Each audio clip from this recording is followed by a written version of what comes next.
I can still hear the rain dripping from the iron rafters of that station, each drop striking the concrete with a hollow precision that seemed to count down the seconds of my life. The platform stretched before me in the half-light of evening, empty except for the ghosts of commuters who had already fled to their warm homes and predictable dinners. I stood at the far end, my hands buried deep in the pockets of my wool coat, fingers wrapped around nothing but lint and the weight of 30 years of careful decisions. The sound reached me first, that low, mechanical hum that starts as a whisper and builds to something you feel in your chest. A train approaching from the north, its headlights still just a pinprick in the fog that clung to the rails like smoke.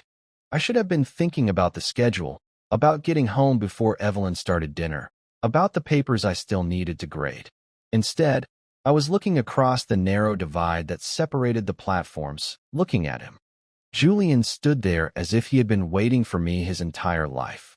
His hair was damp from the rain that had been falling since morning, dark strands clinging to his forehead in a way that made him look younger than his 52 years.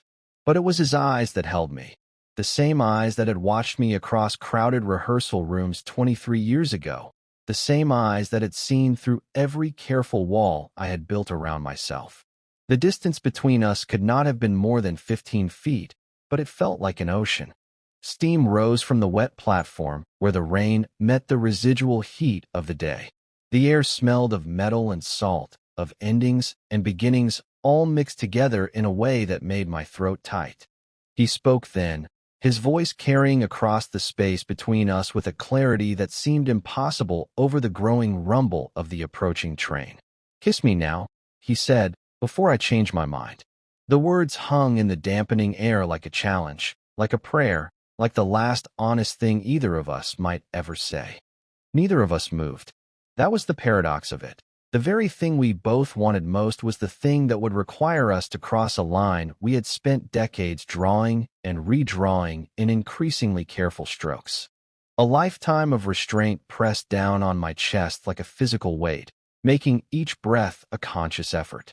I could feel my wedding ring beneath my gloves, warm against my skin, a circle of gold that had once felt like a promise and now felt like a lock. The train's headlights swelled in the fog, growing from that distant pinprick to something that illuminated the rails stretching away into darkness. In that expanding cone of light, I could see the rain falling in silver sheets, could see the way Julian's coat hung loose on his frame, could see my own shadow stretching across the wet concrete toward his feet. This was it, then. The moment I had been both running toward and away from since the letter arrived 3 days ago. The precipice I had been walking toward in my sleep, in my dreams, in the quiet spaces between my carefully measured words. Decades of silent endurance had led to this, standing in a half-empty train station, feeling the pull of something I had convinced myself was buried so deep it could never resurface. The choice stood between us, as real and solid as the iron tracks beneath our feet. It trembled in the space that separated platform from platform, heartbeat from heartbeat, the life I had built from the life I had always wanted to live. The train's brakes began to scream against the wet rails, metal against metal, and I realized that sound was the only honest thing in the world, raw and harsh and impossible to ignore. I did not move. Not yet. But in that moment, with the rain falling and the train approaching and Julian's eyes holding mine across the divide, I understood that some choices make themselves. Some moments arrive with such clarity that all our careful planning becomes irrelevant. I stood there in my wool coat, hands empty, and felt the first crack appear in the foundation of everything I thought I knew about myself. But that moment at the station was still 3 days away. Before I could stand in that rain and feel the weight of choice pressing down on me, I had to live through the days that led me there. I had to wake up in the house I had called home for 26 years, in the bed I shared with a woman who deserved better than the half-life I had been giving her. Our town clings to the Maine coast like a barnacle, weathered and stubborn and beautiful in the way that only forgotten places can be. The houses here are built to withstand nor'easters and decades of salt air, their shingles gray with age and their foundations sunk deep into granite bedrock.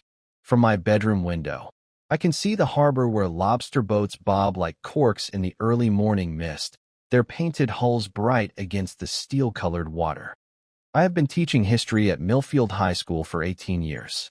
The building is brick and ivy, built in 1952 when the town still believed in its future, when the shipyard employed half the men and the cannery kept the rest. Now it employs me and 23 other teachers, and we do our best to prepare children for lives that will probably take them far from here. I am known for my unflappable demeanor, for the way I can quiet a room full of restless teenagers with nothing more than a raised eyebrow. They respect me, I think, because I treat their questions seriously, because I never pretend that the past is simpler than it was. My students see the wedding band that catches the fluorescent lights when I write on the whiteboard. They see the careful way I arrange papers on my desk, the same coffee mug I have used for a decade, the small framed photograph of Evelyn that sits beside my computer. What they cannot see is the space between who I appear to be and who I am when no one is watching. Evelyn tends our Victorian home the way other people tend gardens, with patience and attention to detail that borders on devotion. The rooms are always exactly as they should be, vases filled with hydrangeas from the yard, family photographs arranged in silver frames along the hallway like stations of a cross. Our children, Sarah and Michael, smile from those frames in graduation caps and wedding attire, frozen in moments when the future seemed certain and good. They live far from here now. Sarah in Portland, Michael in Boston. Close enough to visit for holidays, but distant enough that their lives have nothing to do with ours. My days follow patterns worn smooth by repetition. I wake at 5:30, before the alarm, and make coffee in the machine that grinds the beans with a sound like distant thunder. I drink it black while standing at the kitchen window, watching the harbor emerge from darkness. The walk to school takes exactly 12 minutes if I follow Harbor Street. 14 if I take the long way past the old cemetery where my grandfather is buried beneath a stone so weathered his name is barely legible. In the evenings, Evelyn and I sit in the living room with its carefully arranged furniture and watch old films neither of us truly enjoys. She chooses them from a mental catalog of what she thinks we should appreciate: foreign films with subtitles, classic Hollywood dramas, documentaries about places we will never visit. I nod at appropriate moments and make the sounds of engagement, but my mind wanders to other things, other places, other versions of myself that exist only in the spaces between thoughts. She talks about the garden, about plans for repainting the guest bedroom, about phone calls from the children and news from neighbors whose names I sometimes forget. I respond with the right words at the right moments, and she seems satisfied with this exchange. But sometimes I catch her watching me with her expression I cannot quite read, as if she is trying to solve a puzzle that has too many missing pieces. I tell myself I am content. This is what I repeat like a mantra when I lie awake at 3 in the morning, listening to Evelyn's steady breathing beside me. Content is a reasonable goal for a man of 52. Content is what people like me are supposed to achieve after decades of making responsible choices, of putting duty before desire, of building something solid and lasting. But there are moments when contentment feels like a mask that does not quite fit. When I am grading papers late at night, and my pen hovers over a student's essay about dreams deferred. When I am washing dishes, and the warm water runs over my hands, and I remember other hands, other moments, other possibilities that I chose not to pursue. At these times, there is a hollow note that sounds in the back of my mind, faint but persistent, like a bell tolling in a distant church. It is the sound of a room with one locked door, a door I have never had the courage to open. Behind it, I know, lives the man I might have been if I had made different choices, if I had been braver, if I had believed that some things are worth the risk of losing everything else. But that door has been locked for so long that I have almost convinced myself it does not exist at all. The letter arrived on a Tuesday in October, slipped between the electric bill and a catalog of garden supplies that Evelyn would study with the intensity of a scholar. I almost missed it entirely. A plain white envelope with no return address, my name written in handwriting I had not seen in over 20 years, but recognized as instantly as my own reflection. I stood in the kitchen holding it, feeling the weight of something more than paper and ink. The postmark was from Camden, 43 miles up the coast, close enough that the sender could have driven here in an hour, but had chosen instead to maintain this careful distance. My hands were steady as I opened it, but something inside my chest had begun to flutter like a bird against glass. The letter was simple, almost stark in its brevity. Julian's handwriting had changed, more careful now.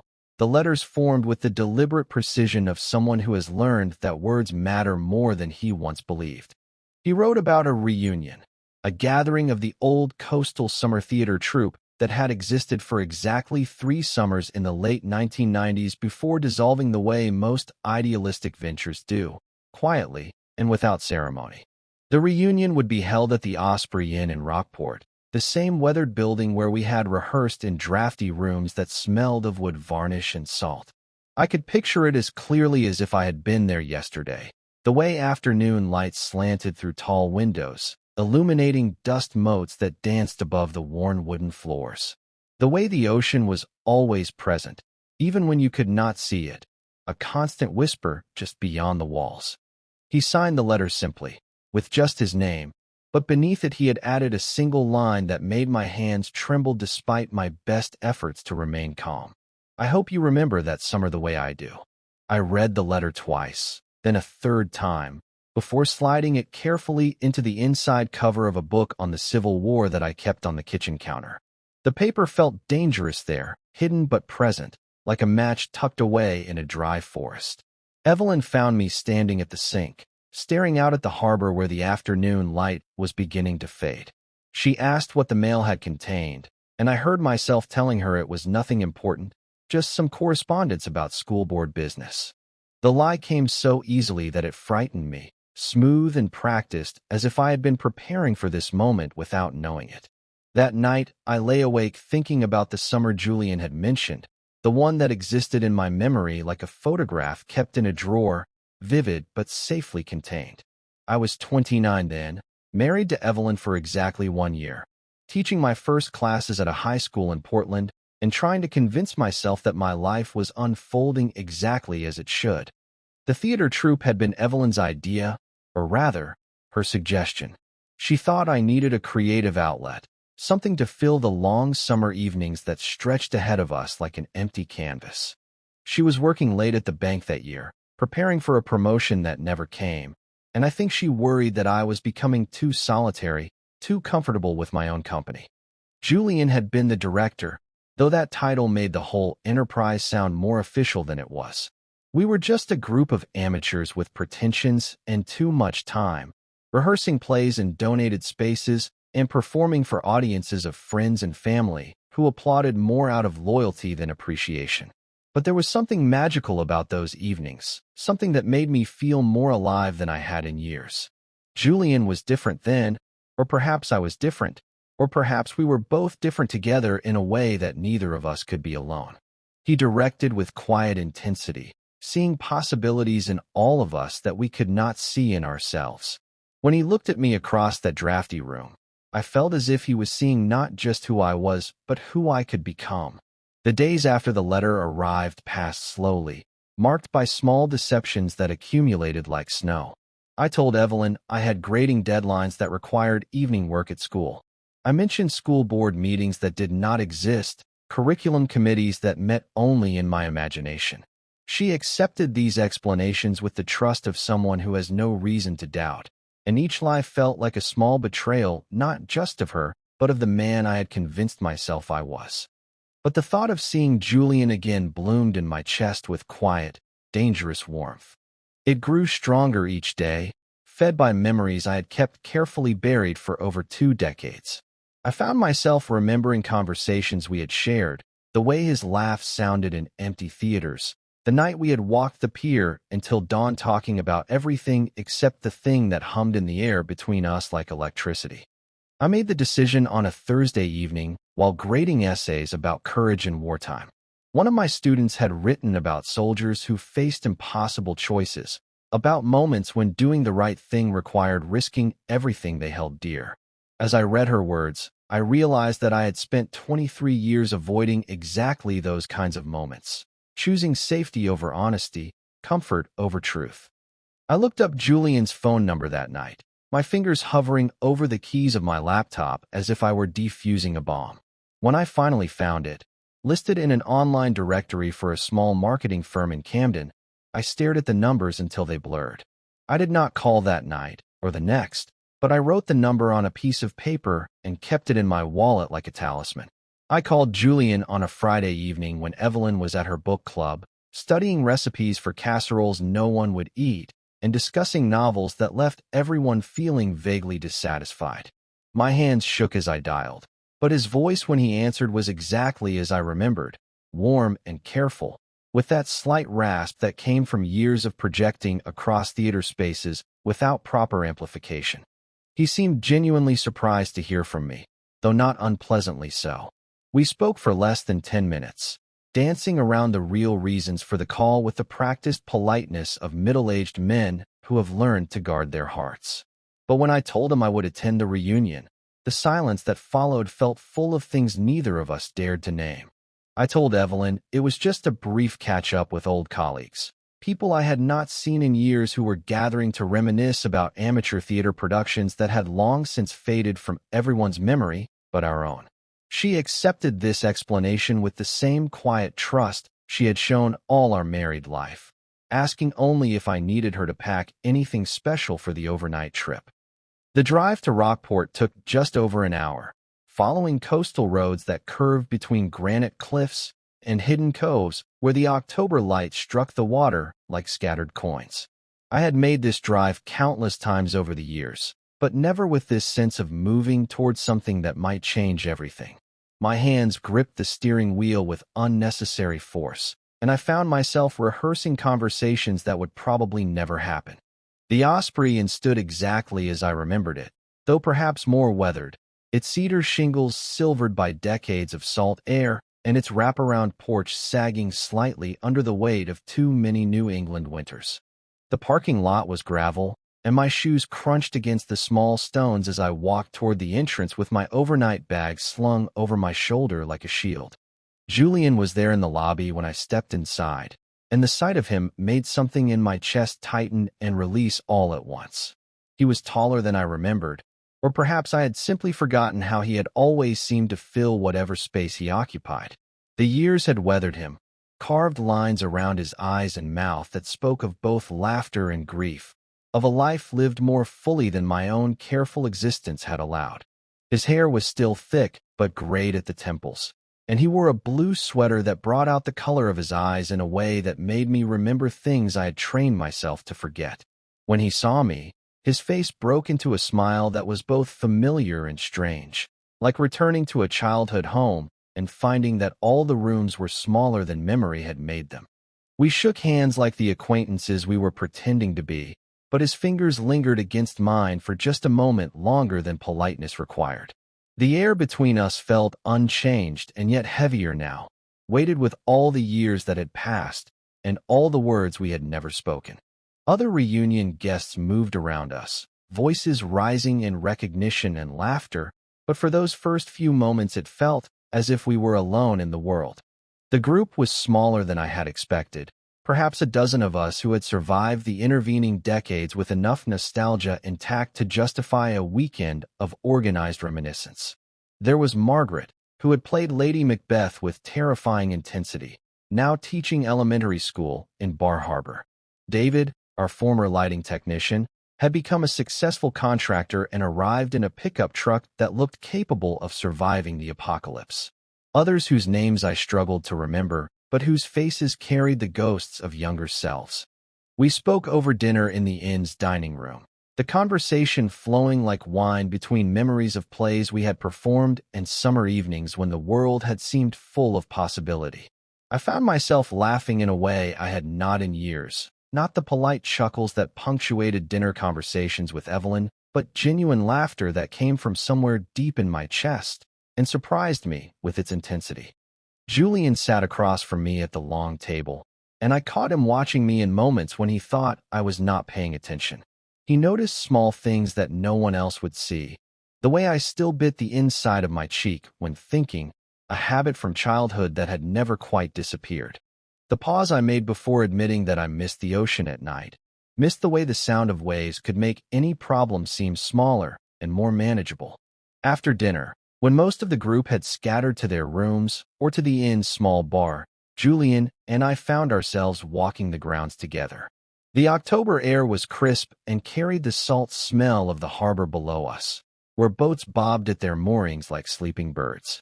We walked without destination, our shoulders brushing occasionally when the path narrowed or one of us stumbled slightly on the uneven ground. The conversation was easier than I had expected, safer somehow in the darkness where we could not see each other's faces clearly. We talked about our work, our families in the careful way that married men do when discussing their lives with someone who represents a different path entirely. He told me about his marketing firm, about campaigns for small businesses and nonprofits that barely paid the bills but felt meaningful in ways that corporate work never had. I told him about teaching, about students who reminded me why history mattered, and others who made me question whether anything I said would outlast the final bell. But beneath these ordinary exchanges, something else was happening, a recognition that felt like coming home after a long journey to a place you had almost forgotten existed. On Saturday morning, we walked the shoreline while the rest of the group slept late or nursed coffee in the inn's sunlit breakfast room. The beach was narrow and rocky, the kind of Maine coast that looked beautiful in photographs but demanded careful footing from anyone brave enough to actually walk it. Julian moved with the confidence of someone who had spent time near the ocean, his hands in his pockets and his eyes fixed on the horizon where gray water met gray sky. I found myself watching the way he moved, the way he paused to examine a piece of driftwood or to point out a seal's head bobbing far from shore. In his company, I felt as if parts of myself that I had buried were surfacing, restless and insistent, demanding attention I had trained myself not to give them. We walked for nearly an hour before either of us acknowledged what was happening between us. It was Julian who spoke first, stopping to face me while the waves crashed against the rocks below us and the wind pulled at our jackets with insistent fingers. He said that he had thought about me often over the years, wondered if I ever remembered that summer the way he did. I told him I did remember, though I did not tell him how often or how vividly those memories had persisted despite my best efforts to let them fade. Standing there with the ocean spread out before us and 23 years of careful silence finally broken, I felt something shift inside me like a door opening after decades of being locked. That night, after most of the reunion guests had retreated to their rooms with tired voices and promises to keep in touch that we all knew would fade within weeks, Julian and I found ourselves alone in the inn's old library. The room was small and cramped, lined with books that looked as if they had been there since the building's construction, their spines faded and their pages yellowed with age and salt air. Outside, a storm that had been gathering all evening finally broke against the coast with the violence that only October nor'easters can deliver. Rain lashed at the tall windows and sheets, and the wind howled around the inn's corners with a sound like something wild and hungry trying to find its way inside. The lights flickered occasionally, reminding us how thin the line was between civilization and the raw power of the natural world. We had been talking for hours, the conversation meandering through memories and observations the way it does when two people are trying to say something important without quite having the courage to name it. Julian sat in an armchair near the fireplace, where someone had built a small fire that cast dancing shadows on the book-lined walls. I stood by the window, watching the storm and feeling the glass vibrate with each gust of wind. The silence between us had grown comfortable over the course of the evening, but now it felt charged with something I could not quite identify. Julian was watching me with an expression I remembered from that summer long ago, when he would look at me across rehearsal rooms as if he was trying to solve a puzzle that mattered more than any script or staging direction. He spoke quietly, his voice barely audible over the storm, but his words cut through the noise with a precision that made my chest tighten. He told me that he had waited years to see if I would ever come back, not to the theater, not to Rockport, but to him. He said it simply, without drama or accusation, as if he were discussing the weather or the books that surrounded us. I tried to deny it, tried to summon the careful deflection that had served me so well for more than 2 decades. But the words caught in my throat, and when I finally spoke, my voice was barely more than a whisper. I told him that the summer we met was the only time I had ever felt like myself, the only time I had lived in my own skin without apology or compromise. The admission hung in the air between us like smoke, impossible to take back and too honest to ignore. Julian stood then, moving toward me with the careful deliberation of someone approaching a wild animal that might bolt at any sudden movement. The lamplight caught the silver in his hair and threw shadows across his face that made him look like a stranger and like the man I had never forgotten all at once. When he stopped in front of me, close enough that I could smell his cologne and see the lines that time had carved around his eyes, I felt something inside me crack like ice beginning to thaw. Our breath mingled in the space between us, visible in the cool air that crept through the old windows despite the fire's warmth. The longing I had spent 23 years burying surfaced with unbearable clarity, sharp and immediate and demanding acknowledgement. It was not the vague dissatisfaction that had haunted my quiet mornings or the hollow feeling that came in moments of supposed contentment. This was specific and undeniable, the recognition of something I had always known but never allowed myself to feel. Julian reached up slowly, his fingers brushing against my cheek with a touch so light it might have been imagined. His eyes were fixed on mine, and I could see my own reflection there, distorted and uncertain, but somehow more real than any mirror had ever shown me. That was when he said it, the words that would echo in my mind for days afterward, the words that would make returning to my old life impossible even if I chose not to act on them. "Kiss me now," he said, before I changed my mind. His voice was steady, but his hand trembled slightly against my face, and I realized that he was as frightened as I was, as uncertain about what we were risking and what we might gain. I did not kiss him. Not then.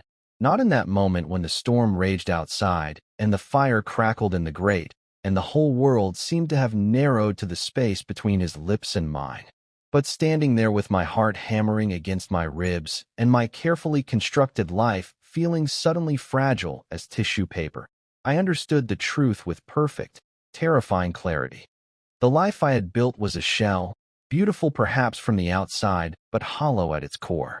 The house with its perfect rooms and careful arrangements. The marriage that functioned like a well-oiled machine but generated no real warmth.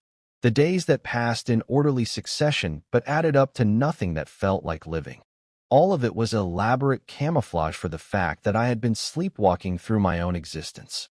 The part of me that wanted to live, really live, was standing right in front of me with rain-dampened hair and eyes that saw through every defense I had ever constructed. 23 years of careful choices had led me to this moment, this choice, this recognition that some things matter more than safety and comfort and the approval of a world that would never know my name. I stepped back, not because I wanted to, but because I needed to breathe, needed to think, needed to understand what it would mean to cross the line that had existed between us for so long that it felt like a law of physics. Julian let his hand fall to his side, but he did not move away, did not try to diminish what had just passed between us with apologies or explanations. The storm continued to rage outside, but inside the library, in the space between what was and what might be, everything had become perfectly, impossibly still.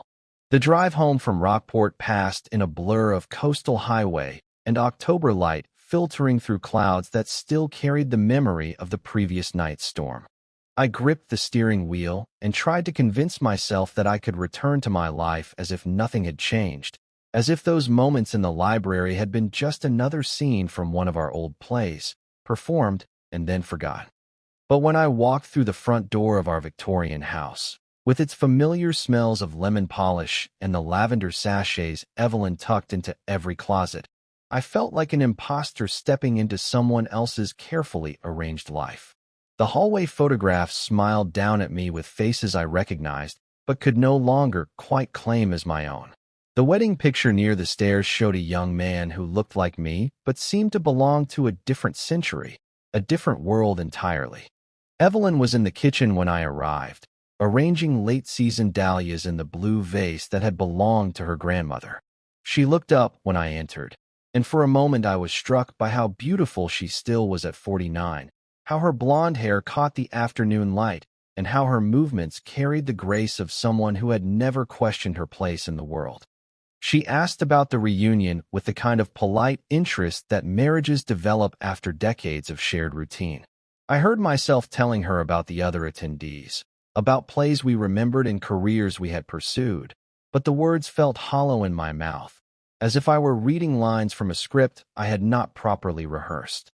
That night, lying beside her in the bed we had shared for 26 years, I stared at the ceiling and listened to her breathing settle into the rhythm of sleep. The space between us felt wider than the few inches of mattress that actually separated our bodies. I had always been a restless sleeper, but now I lay perfectly still, afraid that any movement might reveal the earthquake that was building inside my chest. The days that followed were exercises in careful performance. I taught my classes with the same measured authority I had always brought to discussions of the Civil War and the Great Depression, but I found myself pausing at unexpected moments, losing my train of thought when a student's question touched too close to something real. It was during a lesson on the Underground Railroad that the moment arrived with devastating clarity. I was discussing the courage required to risk everything for the chance at authentic freedom when a student in the back row raised her hand. Her name was Emma, a quiet girl with serious eyes who usually saved her questions for after class. She asked me about living honestly, about whether people in history who made those kinds of sacrifices ever regretted choosing truth over safety. The question lodged in my chest like a physical object, sharp and impossible to ignore.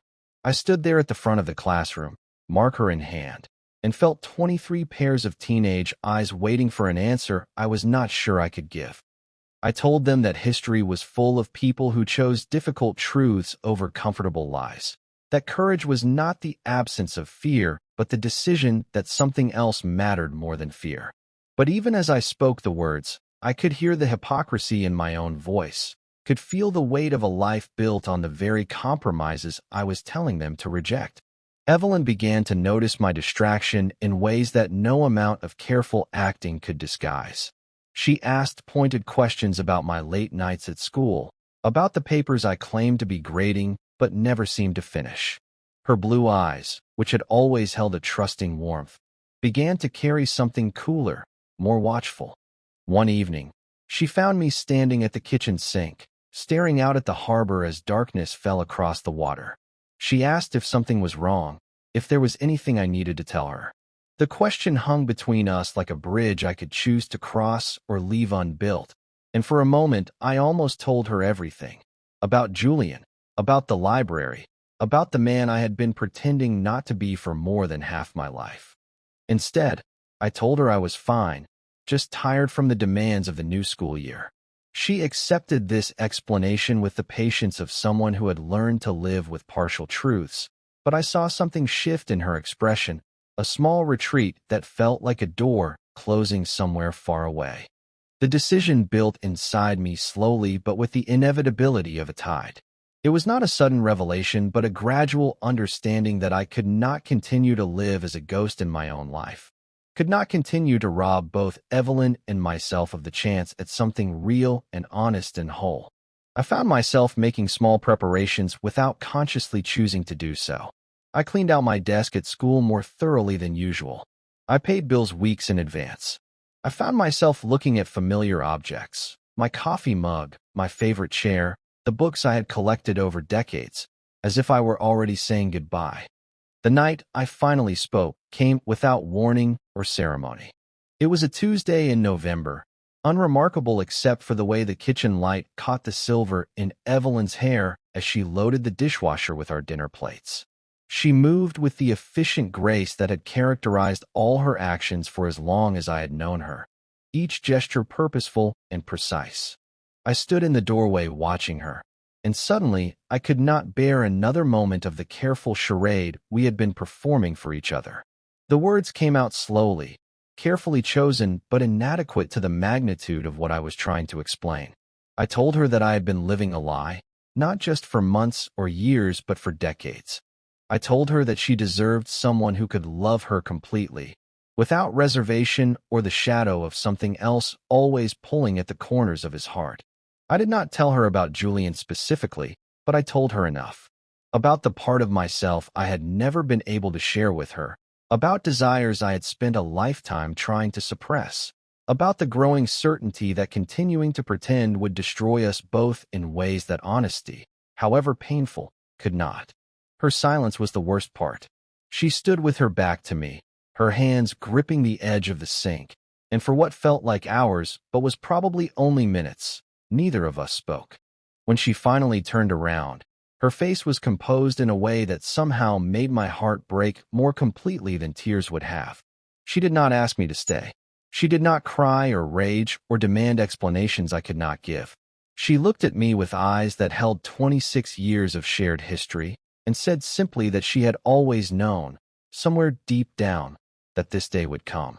Her gaze was fixed somewhere past my shoulder, as if she were looking at a future that no longer included me. That night, I packed a single suitcase while she sat in the living room with a book she was not reading. My hands trembled as I folded clothes and selected the few possessions that felt essential to whatever life I was about to build. Everything else, the furniture we had chosen together, the books we had accumulated, the careful architecture of our shared existence, would remain as a monument to something that had been real, even if it had never been complete. The call to Julian came 3 days after I left the house on Harbor Street for the last time.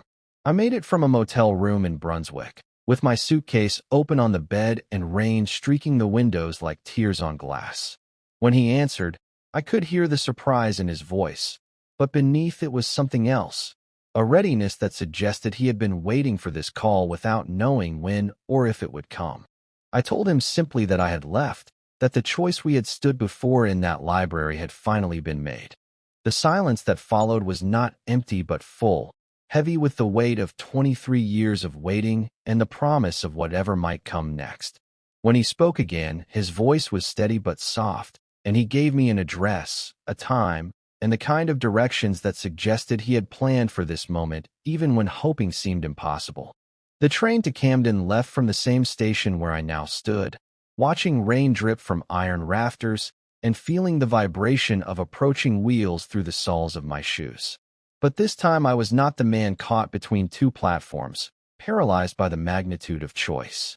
This time I was the man who had already chosen, who carried the weight of that decision in a single suitcase and the lighter burden of finally being honest about who he was. The ride north passed through landscapes I had known my entire life, but was seeing as if for the first time. Small towns clung to the coastline like barnacles, their white steeples and weathered docks unchanged by the personal revolution that had brought me to this moment.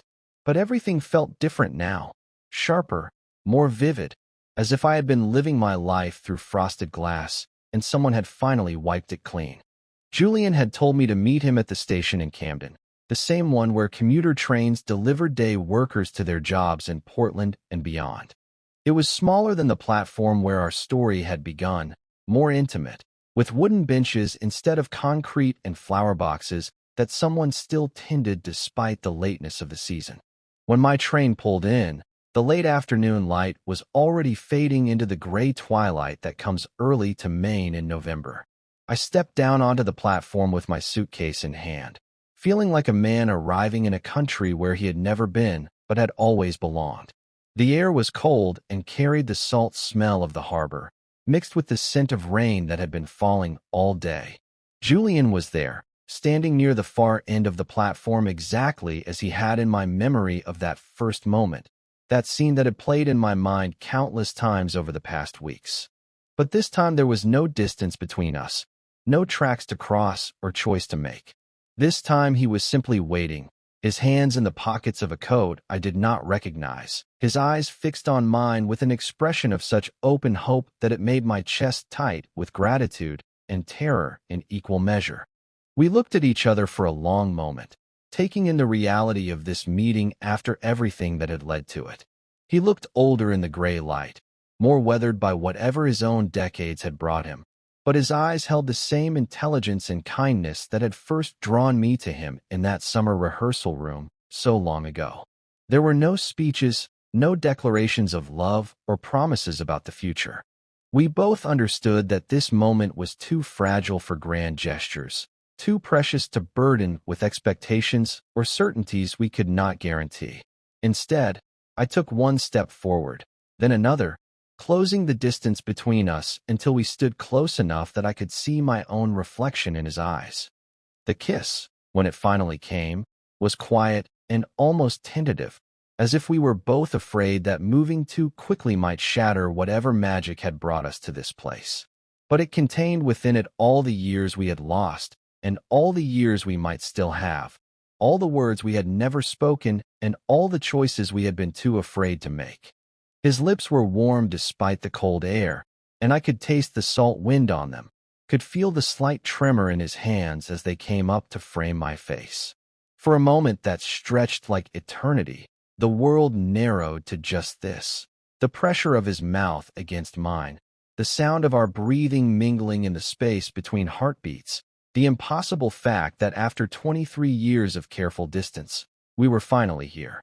When we broke apart, the rain had begun to fall harder, drumming against the station's tin roof and pooling in the spaces between the wooden planks of the platform. Julian reached for my hand, his fingers intertwining with mine in a gesture so simple and natural that it felt like something we had been doing our entire lives. We stood there as the rain fell around us, blurring the world beyond the platform into something impressionistic and soft. The lights of the station cast halos in the mist, and somewhere in the distance a train whistle echoed across the water like a song. My suitcase sat forgotten at my feet, and for the first time in decades, I had no idea what would happen next.